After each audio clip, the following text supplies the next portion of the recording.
You know, it's either my iPhone makes these videos look like we're shooting them on Mars, or there's the Holy Spirit coming down from the sky, so I guess we're just going to have to roll with it for this one. And praying, if you're into that sort of thing, might be a theme of this video, because we're going to be talking about the Maple Leafs playoff lines. You like how I shoehorned that in there. But today we're going to be talking about some news and some notes and some things that I've noticed while watching the house-divided scrimmages that the Maple Leafs have been putting on in their kind of, what do you want to call it, training camp, I guess, before the return to play-in round, oh my god, that's just a mouthful, gets underway. Are you guys ready to be obnoxiously positive about the Maple Leafs in this video? Because I'm in a really, really good mood, and we're just, yeah, let's go. We're going to have fun with this one. And the first guy that I want to talk about here is Nick Robertson on the third line with Alexander Kerfoot and Kasperi Kapanen. Perfect opportunity for me to plug the last video, because my last video was about Kasperi Kapanen and why he's one of the best players in the NHL at this one particular thing. So I'll have that linked above the screen if any of you want to check it out. And when talking about Nick Robertson here, is the team really does believe in him, and Kyle Dubas really does believe in him. And he said before any of these training camps or scrimmages got underway that he was going to be given the best opportunity to make this team, that they will ice the best team possible. And I mean, aside from worrying about burning a year of his ELC if he does get into 10 playoff games, I mean, I'd be happy if the Maple Leafs just did play 10 playoff games, please. Because like I talked about in a previous video about 2 weeks ago or so, it's just, you know, no big deal. Just the most viewed video on my channel right now at about 9,000 views or so. It's just, that is crazy, absurd, and awesome all at the same time when I think about that. But the 2022-2023 season for the Maple Leafs presents a lot of challenges, because in the seasons leading up to that, they need to worry about Frederik Andersen and the goaltending situation and Zach Hyman. But in that particular offseason, they need to worry about re-signing Morgan Rielly, Kasperi Kapanen, and now Rasmus Sandin, because they burned a year off of his ELC this year. And if they were to burn a year off of Nick Robertson's ELC in these playoffs, I can understand why that would be very, scary, is the right word to use. Trying to look at this objectively and worrying about the contracts, I don't think works in this scenario for me anyway. I'm looking at this just through my heart and as a fan, and just wanting to see them make it past the first round. If Nick Robertson helps them do that, screw the entry-level contract. We came to this bubble to win, damn it! It was kind of hard to tell from the Twitter video. It was a player on the Toronto Maple Leafs that has a 9 in his number and is left shooting, so I'm assuming it's John Tavares, but Nick Robertson absolutely handled him and was able to get off a pass to Auston Matthews, who promptly bombed it home with a one-timer in sort of like a half offensive zone, like last goal win scrimmage sort of thing. So anyone who's worried about Nick Robertson playing against men coming in from the OHL, which is very much a league where 21-year-olds beat up on 15-year-olds sometimes, I don't think you got to be worried about that. If you can go up against John Tavares and win in a one-on-one battle, I think that you're good to play in the NHL.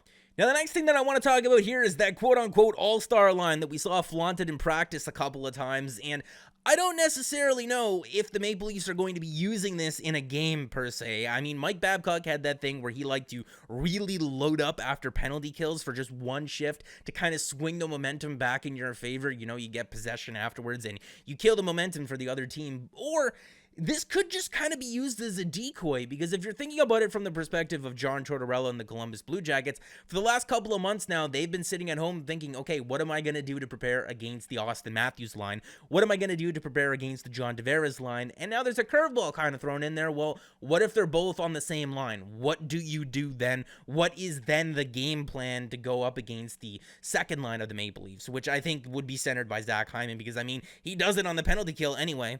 It would be neat to see in an actual game, and the Maple Leafs have done Matthews, Marner, Nylander before earlier in the season, and even though it didn't lead to any goals, it was just an interesting concept to see that they can pull that out mid-game if they're losing or if they absolutely need to. And the next thing that I want to talk about here is Freddy the GOAT. And the one thing that I want to say about him is that no matter how much you love a coach or how awesome a coach can be, everyone has their things, right? Everyone has that annoying thing about them. I'm sure I have a bunch of them that a lot of you don't like, that just make them who they are. And maybe we can come back to Freddy the GOAT, because I think this next topic kind of bleeds into that, and it's Cody Ceci and Rasmus Sandin. And specifically talking about the Maple Leafs' penalty kill here, because even though Cody Ceci played in less games than Justin Holl, Cody Ceci still got more opportunities to kill penalties this season. He was the Maple Leafs' #1 penalty killer, and if you're not including him in the lineup, well, who occupies that ice time? Because if we're looking at a guy like Rasmus Sandin, where it would just be a 1-for-1 swap, Rasmus Sandin does not kill penalties. And if we're talking about this next guy, he has every opportunity in the world these playoffs to kind of show the Maple Leafs that he belongs on this team long term, and that's Travis Dermott. And he saw an increase in his role on the penalty kill this season, especially when guys like Cody, Ceci, and Jake Muzzin went down with injuries. If you're going to take Cody, Ceci out of the lineup, Travis Dermott has to be that guy to step up and fill that void on the penalty kill. And if he can't do it, then the Maple Leafs are going to be forced to play Cody, Ceci in their playoff lineup. And for a team that was supposed to pride itself on offensive depth, this team was very, very top heavy when it came to its offense, because the bottom six just flat out sucked this year. And if you want to blame it on injuries, I mean, sure, the Maple Leafs had their fair share of injuries with guys like Ilya Mikheyev, Alexander Kerfoot, Andreas Janssen, Mitch Marner, John Tavares, all missing, and Zach Hyman to start the season, all missing significant time. And I mean, Jason Spezza was a scratch at times. The only two guys that were consistently in the lineup game in and game out were pretty much William Nylander and Auston Matthews, and they kind of carried the team.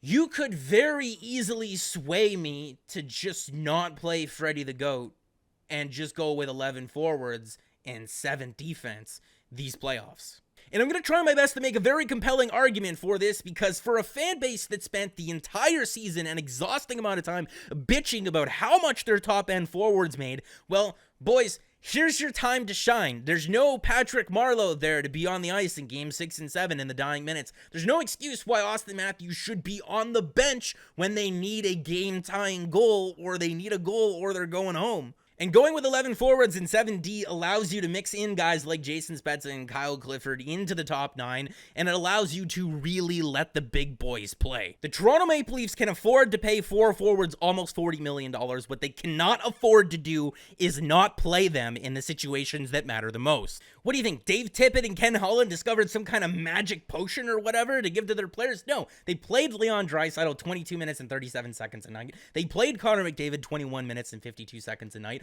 Auston Matthews playing 20:58, and John Tavares playing 19:33 is not good enough. I love those two guys. I love those two guys to death. I will say it over and over and over again, but you asked for your piece of the pie. Get on the exercise bike and do some conditioning. And the best thing about those two players is that they're definitely the type of guys that would be like, yeah, give me the ice time. And I've talked about this in one of my videos before again, and I noticed it in the Maple Leafs scrimmages where Auston Matthews was on the ice with basically the second power play unit. If we're looking at this chart here, these are 4 of the best goal scorers in the NHL right now. And if we're looking at the time that these players spend on the power play compared to the amount of power play time that their team actually gets as a whole, Alexander Ovechkin plays 85% of all Washington power plays. Leon Draisaitl plays 81% of all Edmonton power plays. David Pastrnak was an absolute freak this season on the power play, and some reason only played in 71% of the Bruins' power play. Auston Matthews at 69.2%, however nice you want to frame that, is not nice, and it is not good enough. Auston Matthews needs to play a lot more on the power play.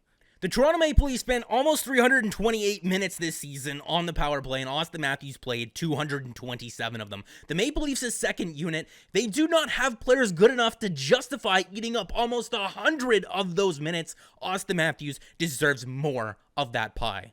How do you make that work? I don't know. Figure it out. And if it seems like I'm angry while I'm talking about this, I'm not. I just genuinely missed it. And you know what? Sometimes stuff's not always easy, so I do appreciate you being able to come on here and have this type of conversation with you guys, because it is a very nice distraction. So please make sure to like the video if you did like it, and subscribe for more, because more is always on the way. Playoff hockey is right around the corner, and the Toronto Maple Leafs are going to do some damage in it. And I didn't forget to talk about the goaltending. I would just really like to hold off on that topic as long as I possibly can.